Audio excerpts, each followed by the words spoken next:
Time for a video with the latest news from Sweden, where today it was announced by the centrist party that they will support the socialist Prime Minister Stefan Löfven to run the country for another 4 years. Something that went completely against their promises during the election campaign, during which they were part of a four-party alliance, central-right alliance, center-right alliance, which was supposed to form a new government and hopefully decrease the number of migrants coming to Sweden. But instead, this party and their leader, Annie Lööf, who, by the way, was invited to participate in the Bilderberg meeting a few years ago, decided that she's gonna jump the ship and support the socialists and the Green Party, the most cultural Marxist party that there is in Sweden.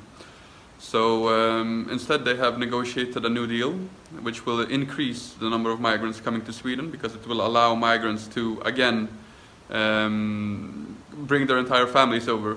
Even if just one of them arrive, then they will be able to get their extended families visas to Sweden and then asylum in Sweden.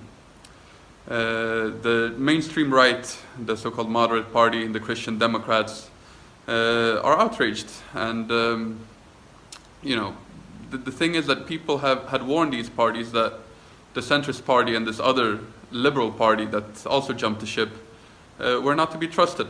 And the only reason that these two parties jumped ship was because they refused the mainstream right parties to cooperate with the Swedish Democrats in order to be allowed to form a government.